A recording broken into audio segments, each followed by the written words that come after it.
Everybody,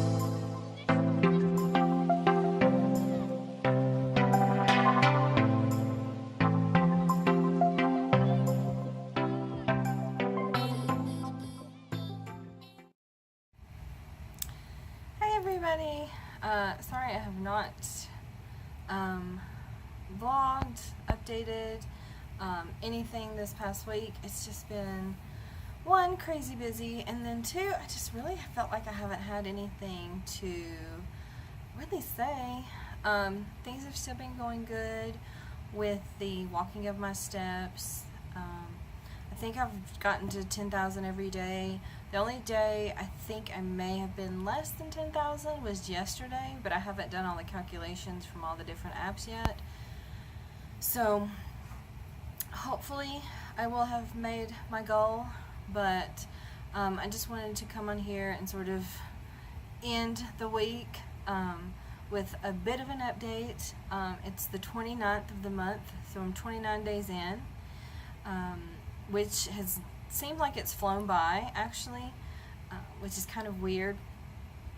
When I started this challenge on the 1st, I was so dreading it, and I was thinking to myself, oh no, I'm never going to make every day, and it was such a daunting challenge. Even when people say, you know, oh, it's easy to walk 10,000 steps a day, it really isn't. And I sort of proved that, in that I didn't get them all in every day, and I wish I would have, but you know, things got in the way.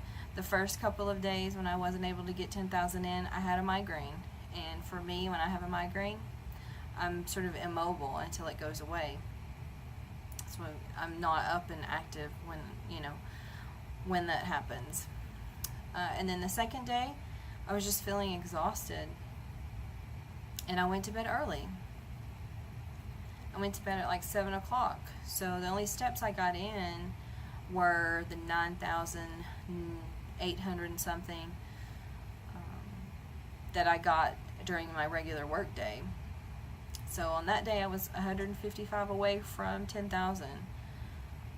If I had stayed up a little longer, if I had maybe gone to the post office box, yeah, maybe I could have met the 10,000 steps goal. But you know what, that day I just didn't feel like it. I didn't feel like doing it. And some days you're not going to feel like doing it. And some days when you don't feel like doing something and you get up and do something else, you might feel better. But you know what, some days you might just want to sit and lay on the couch and do nothing. And I say that's okay. I just read an article, and it was an article about asking the question, what people should know about chronic illness before they say, oh, you should exercise more. And that's one of the biggest things that people with fibromyalgia get, even from the doctors that we see. They'll say, oh, if you just exercise more, you'll feel so much better. Well, I'm telling you from experience, that's not necessarily the case. I used to do Tabata, which is a high-intensity interval training, and my first week of Tabata, I was doing great. And then by that second week, I hurt so bad, I couldn't move. And when I say I couldn't move, I couldn't move. My legs hurt, my arms hurt, my neck hurt. It hurt to breathe. The intercostal muscle tissue between my ribs hurt. And that's weird, and that's weird for people to hear. And a lot of people will say to you, oh, it's in your head, you know, you just need to get over it. It's not true. It's not in your head. It's an actual pain. And we all experience pain at some point in time. And I think if all people were just a little bit more respectful of other people and their pain and how it feels to them, then we would all get along, and we wouldn't say things to each other. Like if someone got shot in the leg, you wouldn't say, oh, that can't really hurt that bad. Why don't you just get up and walk it off? No. But sometimes, you know, at least in my experience, when I have muscle cramps, it does feel like a shooting pain into my leg. Now, I by no means want to compare being shot in the leg with having fibromyalgia and having a leg cramp. But what I mean to say is we all experience pain in a different way. In my experience and your experience, it's not going to be the same. My experience with fibromyalgia is my experience. Your experience with fibromyalgia or any other chronic pain illness is your experience. And that's sort of the biggest message I wanted to sort of send home today.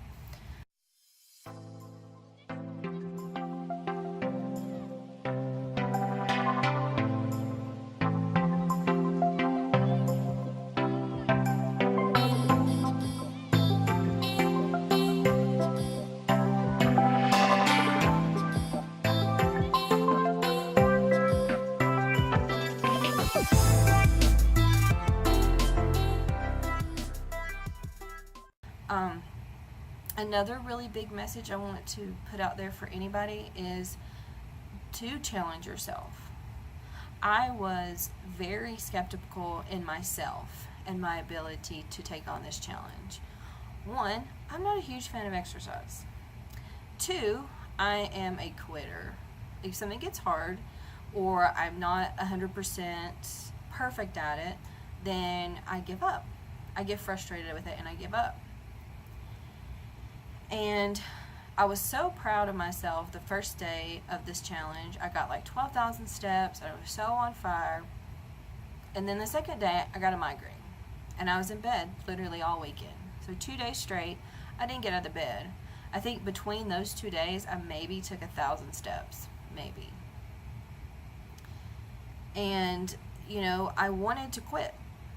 I wanted to say, well, you know, I didn't do it. I already messed up. I'm, 2 days into this challenge and I'm a failure.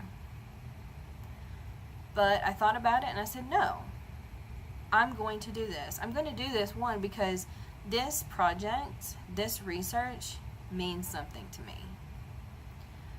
It's a personal thing for myself and for people that I love that have this disease, this disorder, this syndrome, whatever you want to call it. You know, it's not fun. And I've said it before in a vlog, I wouldn't wish this on my worst enemy. I wouldn't wish this on the worst person I could think of in the world. And I'm very, very blessed. I don't know how many times I can say that. I'm very, very blessed that I am a high-functioning person with fibromyalgia.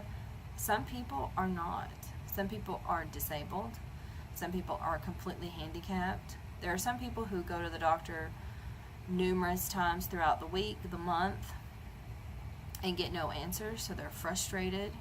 So then they end up in that vicious cycle of frustration and not knowing and thinking that no one cares about them. And I want to tell those people care. I care. I want to do this research so that I can help answer questions for people as to, how did this happen to me? Why did this happen to me? Why do the medications that they make for fibromyalgia not work for me? I want to be able to try to answer those questions one day, not only for myself, but for other people.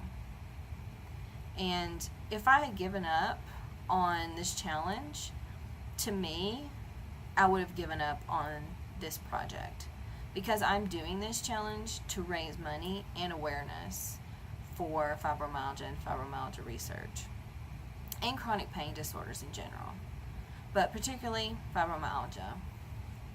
And on that note, I want to close this by saying thank you, thank you, thank you to everyone who has already donated or pledged to donate. I'm so overwhelmed by the support that I've gotten, people asking me about the challenge, how I'm doing, and the money that's come in. It will go, every penny of it will go to fibromyalgia research. I think that we're on the verge of something great here.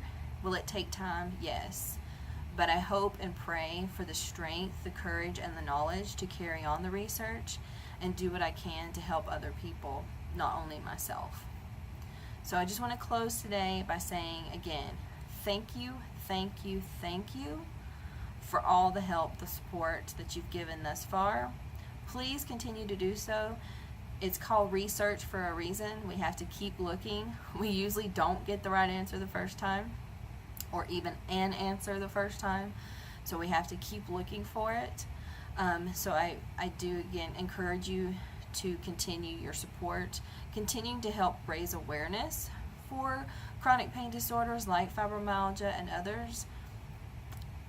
It's such a misunderstood disease, and people still think that they're invisible, but you're not. The disease is there. It's not invisible. You have to make people see it.